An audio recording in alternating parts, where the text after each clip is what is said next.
as we continue to get you more videos from the ground, these are pictures from Borodyanka in Kyiv region, the place of battles and shelling.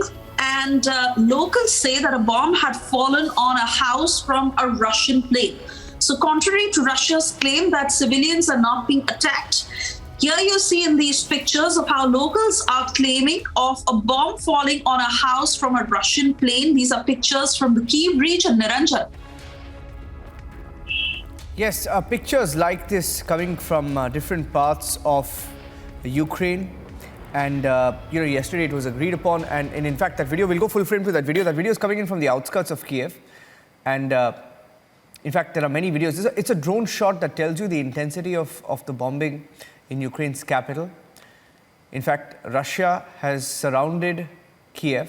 And look at those pictures. You know, when the drone zooms in, you see several convoys that have been gutted in what looks like shelling, apartment buildings bombed, residences bombed, and even the talks are on. The talks will continue into a third round.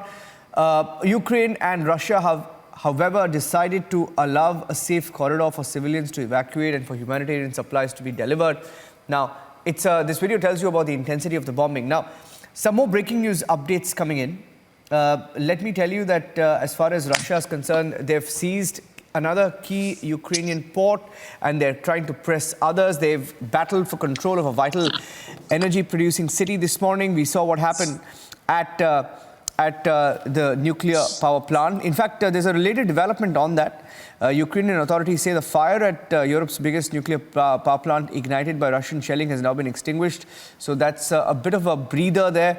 There was a huge concern that the shelling could have ricocheted and hit the reactors. So that was a big concern. But I want to get in a 2-minute analysis from Major General G.D. Bakshi, who's joining us.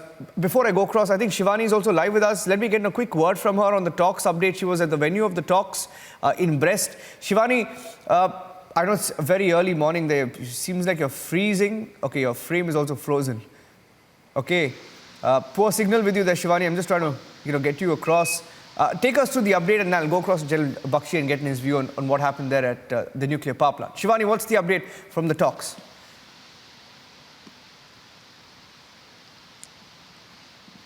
Niranjan, we've seen how the talks did not yield much result as far as the territorial integrity and the war is continuing on the 9th day. And Russia has, in fact, escalated further with the attacks on these nuclear power plant where the 6 reactors have not been damaged. The fire has been extinguished, but they have certainly agreed upon the safe passage or to allow the human movement through the human corridors, both Russia and Ukraine. In fact, Russia has also given out an information that around 130 buses are lined up on the borders to evacuate, especially the Indian students. That's happened after Prime Minister Narendra Modi had a word with President Putin, and not once but twice. And yesterday's talks have also said that after this second round of talks, there will be another round of talk in the coming days, and then further an agreement might be reached. That is the input that is coming in from the talks. And in these talks, Niranjan, yesterday,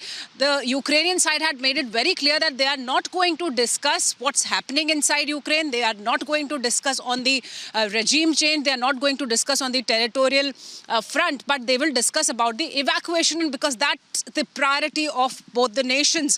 So that's what exactly happened yesterday during the talks that had continued for little over 2 hours. And there was certainly a breakthrough in terms of agreement on the safe passage, human corridors for the people who are stuck in out there, the international community that is stuck in, and also the civilians who want to go to safe places as the war is aggravating each day. So day 9, tension prevails, not only inside Ukraine, but on the European Union nations that are along the borders, and the evacuation drive is intensifying as the war intensifies. Niranjan. Okay, stay with me.